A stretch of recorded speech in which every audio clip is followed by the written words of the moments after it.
Granum থাইলাকয়েডের যে গোল ছবিটা আমরা এই সাইডে এঁকেছিলাম তারই একটা পোর্শন ধরো আমি বড় করে ইনলার্জ ভিউ দেখার যদি চেষ্টা করি, then how it will seems to look like. Imagine I am trying to stretching a portion of this granum thylakoid, and only in this time I have drawn the thylakoid membrane. This is nothing but the thylakoid membrane. তাহলে এই পর্দাটা এঁকেছি শুধু, এই যে এই পর্দাটা, ভেতরের এই পর্দাটা, তার মানে এর ভেতরে কি আছে, এই জায়গাটাকে কি বলে এক্ষুনি বললাম, লুমেন অফ দ্য অর্গানিজম। তার মানে এই সাইডটায় আছে লুমেন, আর এই গ্রানাম থাইলাকয়েডের এই বাইরের সাইডটায় আসলে কি, প্রত্যেকটা গ্রানাম থাইলাকয়েড বা গ্রানা এর বাইরে কি থাকে, স্ট্রোমা থাকে। ভয় পাচ্ছ কেন? স্ট্রোমা থাকে। তো এটা হলো আউটসাইড, এটা হলো inside of the granum thylakoid. বোঝাতে যাচ্ছে জিনিসটা? এই ব্যাপারটার একটা শর্ট সেগমেন্টটাকে বড় করে এঁকেছি। এইবার আমরা বোঝার চেষ্টা করব কোন জায়গায় অ্যাকচুয়ালি ক্লোরোফিল বা ফটোসিস্টেমের মলিকিউলস গুলো থাকে। চলো এবার আমার সাথে আঁকো বা বইয়ের সাহায্যও নিতে পারো।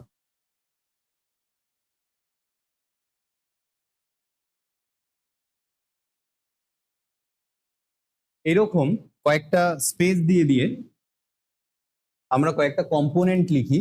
কোথায় কোথায় আঁকবো এটা? না, গ্রানাম থাইলাকয়েডে আঁকবো। থাইলাকয়েডের মেমব্রেনে যেন এগুলো স্ট্যাক হয়ে রয়েছে। পেন্সিল এটা বোঝাচ্ছে কতগুলো কম্পোনেন্ট আঁকা হয়েছে। Those all are stacked in the granum thylakoid. সেই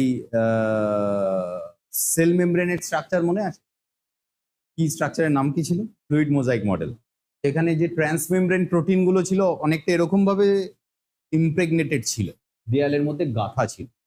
এবার এগুলোরই মধ্যে কয়েকটা নাম আমি যদি স্পেসিফাই করে দিই, imagine this is PS2 photosystem 2, imagine this is PS1।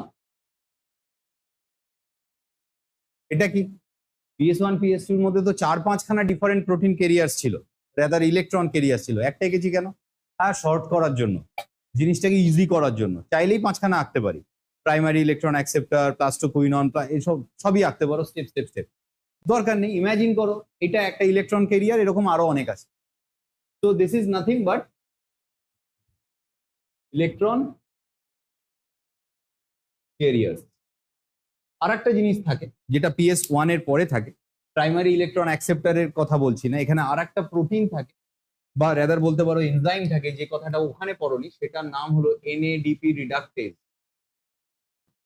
প্রথমবার সানলাইট এখানে পড়লো, তার উপরে আমরা জানি ফার্স্ট টাইমে এক্সাইটেড হয় PS2। বাইরের দিক থেকে পড়বে সানলাইট, এটা আউটার সাইড, এটা লুমেন, ভেতরের দিক। তো আমাদের এই অ্যারোগুলো হিসেবে এদিকেই দেওয়া উচিত। সানলাইট পড়ার পর এটা এক্সাইটেড হলো and it will then release its electron. তো এ ধরো ইলেকট্রন রিলিজ করলো, ইলেকট্রন রিলিজ করলো, কোথায় রিলিজ করলো? এর পাশের জনকে পাঠিয়ে দিল। এরকম 4-5টা ইলেকট্রন ক্যারিয়ার পরপর আছে এবং ফাইনালি এদের মাধ্যমে দিয়ে এই ইলেকট্রনটা পৌঁছয় PS1 এ। PS1 এরকম ইলেকট্রন নিতে নিতে নিতে স্যাচুরেটেড হয় এবং পরে যখন সানলাইট এর উপরে ফল করে তখন এও আরো হায়ার স্টেট ইলেকট্রন আবার রিলিজ করে। বেশ, এর এই রিলিজ করা ইলেকট্রন এবার কোথায় যাবে? বেশ কিছু ইলেকট্রন ক্যারিয়ার্স থাকে লাইক প্রাইমারি অ্যাকসেপ্টার, ফেরেডক্সিন, আমি ওগুলো আঁকিনি। ডাইরেক্ট একখানা এনজাইম থাকে যেটা আগের ছবিতে দেখানো ছিল না, সেইটার রোল দেখাই কারণ এটা বোঝানো বেশি জরুরি। NADP রিডাকটেজ বলে একটা এনজাইমে এই ইলেকট্রনটা ফার্স্ট রিচ করে। এই ছবিটা আঁকা কিন্তু মূলত এই ইলেকট্রনের মুভমেন্টটাকে ট্রেস করানোর জন্য। এই ইলেকট্রনটা এখানে আসলে এটা একটা রিয়াকশনকে এনার্জি দেয়। এই এনার্জিটাই অ্যাকচুয়ালি এই সানলাইট ইনডাইরেক্টলি দিয়েছে। এই ইলেকট্রনটা না থাকলে এই রিয়াকশনটাই হবে না। Do you know what is that reaction? এই রিয়াকশনটা হলো NADPH এর ফরমেশন।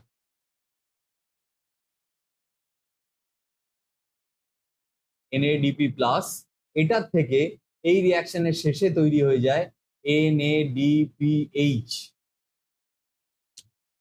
কি দিয়ে? না এই ইলেকট্রনটার সাহায্যে, এই ইলেকট্রনটা এই রিয়াকশনে যায় এবং এনএডিপি তার সাথে একটা হাইড্রোজেনকে অ্যাড করায়। যতক্ষণ না এই ফ্রি ইলেকট্রনটা এই রিয়াকশনের জন্য অ্যাভেলেবেল হবে, NADP plus and hydrogen ion এই দুটোকে পাশাপাশি রাখলেও রিয়াক্ট করবে না। তৈরি হলো সবচেয়ে গুরুত্বপূর্ণ প্রোডাক্ট এনএডিপিএইচ, যে উদ্দেশ্যে লাইট ফেজ রিয়াকশনটা চলে। কেন সবচেয়ে গুরুত্বপূর্ণ বলা হচ্ছে?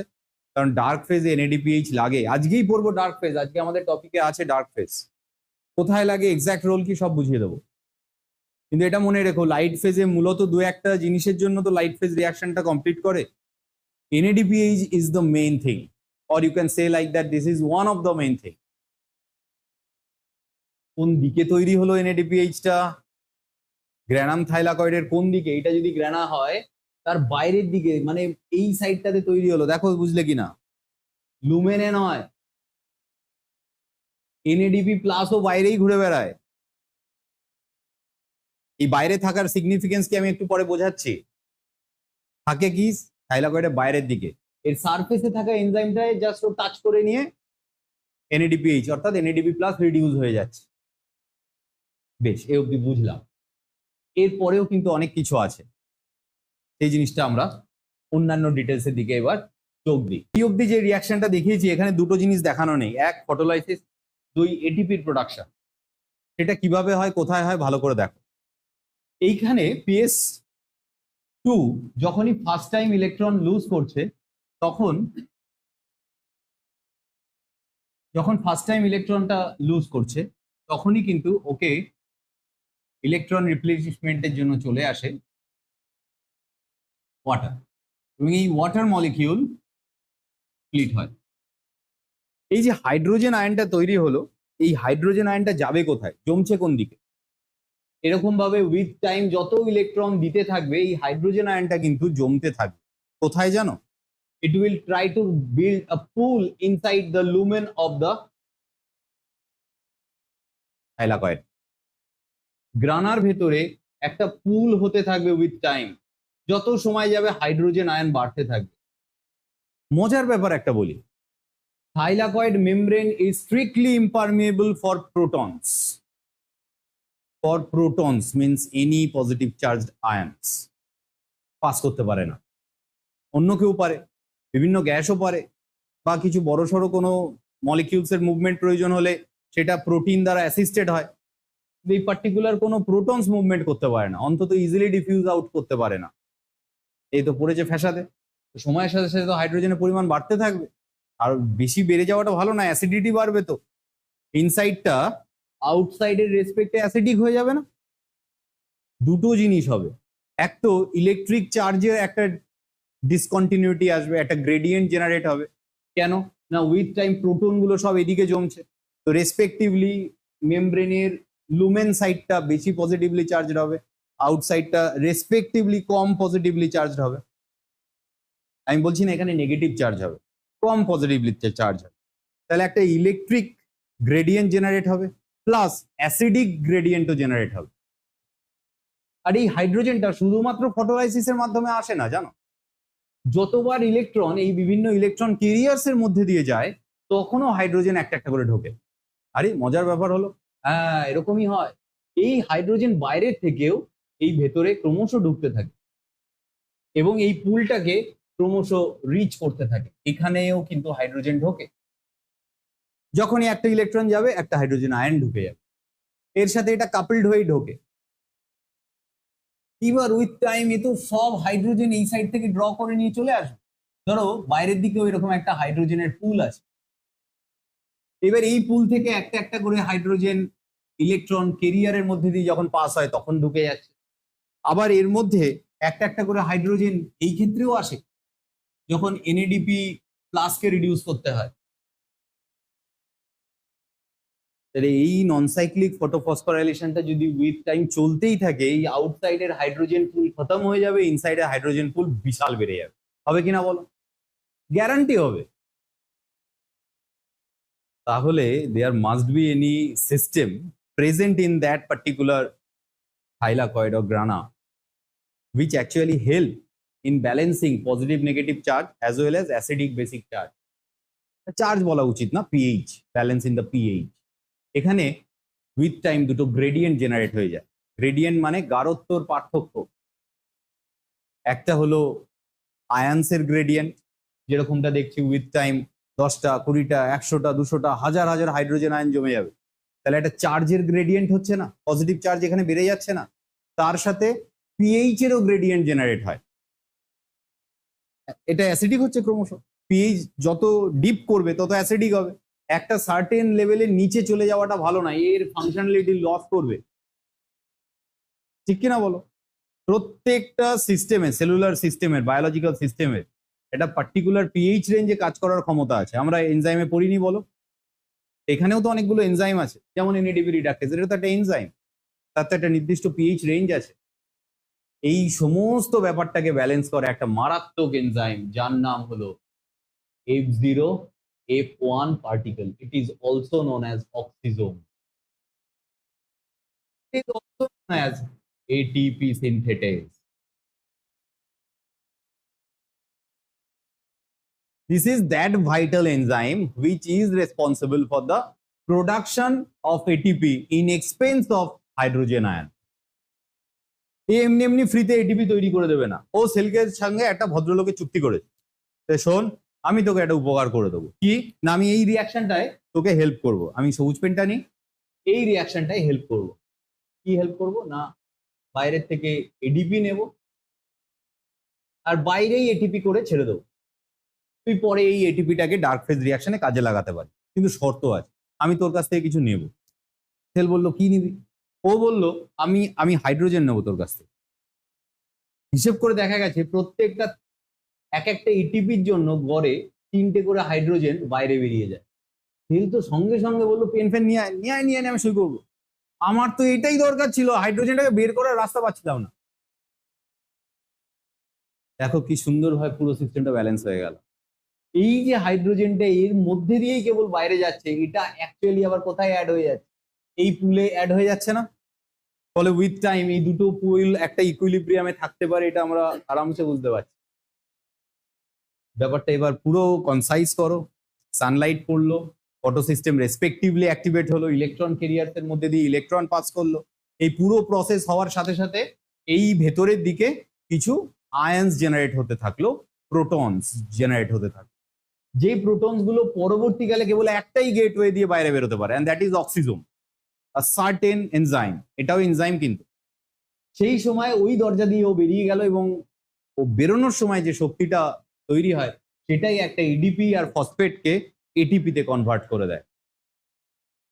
ব্যাস, সেলের গুরুত্বপূর্ণ দুটো জিনিস তৈরি হয়ে গেল, একটা এনএডিপিএইচ আর একটা এটিপি। খুব ভাইটাল জিনিস। এইবার আমি তোমাদের একটা ভাইটাল কোশ্চেন, এই প্রসেসটা এন্টায়ার চলার সাথে এটা বোঝা গেল যে এই এটিপিটা তৈরি হচ্ছে দূরের কোনো একটা এনজাইমে, এদের সাথে কানেক্টেড নয়, অন্তত এদের মধ্যে কোনো এনজাইম নয়। তাহলে আগের দিনের নন সাইক্লিক ফটোফসফোরাইলেশনের ছবিটা খোলো। হ্যাঁ, this is the diagram showing non cyclic photophosphorylation. এই ছবিতে কেবল একটা নির্দিষ্ট জায়গাতে এটিপি দেখানো কেন, অন্য কোথাও নেই কেন? আবার তাও দেখানো আছে দেখো কোনো একটা ইলেকট্রন ক্যারিয়ারের মাঝে, সেইটাকে টাচ করিয়ে, অথচ এর সাথে তো কোনোভাবে রিলেটেড নয়। নন সাইক্লিক ফটোফসফোরেশনে ইনভলভ কোনো প্রোটিন বা ইলেকট্রন ক্যারিয়ার্স বা কোনো ফটো সিস্টেমের সাথে ডাইরেক্টলি এটিপি প্রোডাকশনের এনজাইমটা কানেক্টেড নয়, ওকে ছুঁয়েও নেই, সাইডেও নেই, দূরে কোথাও আছে, বহু দূরে না, থাইলাকয়েড মেমব্রেনেই আছে, একটু দূরে আছে। বলছে তোরা কাজ কর, কাজ করে যা হাইড্রোজেন হবে আমাকে পাঠাস, আমি তোকে এটিপি বানিয়ে ঠিক সময় পৌঁছে দেবো। আর এই দুটো জিনিসই বানিয়ে দিল বাইরে, যাতে ডার্ক ফেজ রিয়াকশনকে সাপোর্ট করতে পারে। তো আমার কোশ্চেন হলো, কেন ওইখানে প্লাস্টোকুইনন আর সাইটোক্রোম বি6 এর মাঝখানে দেখানো ছিল? ঠিক, এটার উত্তর কে দিতে পারে? কি পসিবল রিজন হতে পারে? দেখো এখানে ইলেকট্রন ক্যারিয়ার আমি একখানা এঁকেছি যদিও, বাট বাস্তবে রিয়ালিটিতে PS2-1 এর মাঝখানে 4-5টা থাকে। থিওফাইটিন থাকে, প্লাস্টোকুইনন থাকে, সাইটোক্রোম থাকে, প্লাস্টোসায়ানিন থাকে। কটা হলো? 4টে হলো। আচ্ছা বেশ, এবার এর কার কার মাঝে আঁকা, প্লাস্টোকুইনন আর সাইটোক্রোমের মাঝখানে এটিপিটা দেখান। মানে এখানেও যদি আমি একখানা না এঁকে চারটে আঁকতাম, ছবিটা নোংরা করি, তোমরা করো না, আমি নোংরা করি। ধরো এখানে আমি এই মেমব্রেনটার উপরেই চারখানা এঁকেছি। কি এঁকেছি? Electron career. এটা বাইরে আঁকিনি, এর মেমব্রেনের উপরেই এঁকেছি, ধরে নাও। এই যে হাইড্রোজেন আয়নটা ঢুকছে না, এটা মূলত এই দুটো দিয়ে ঢোকে।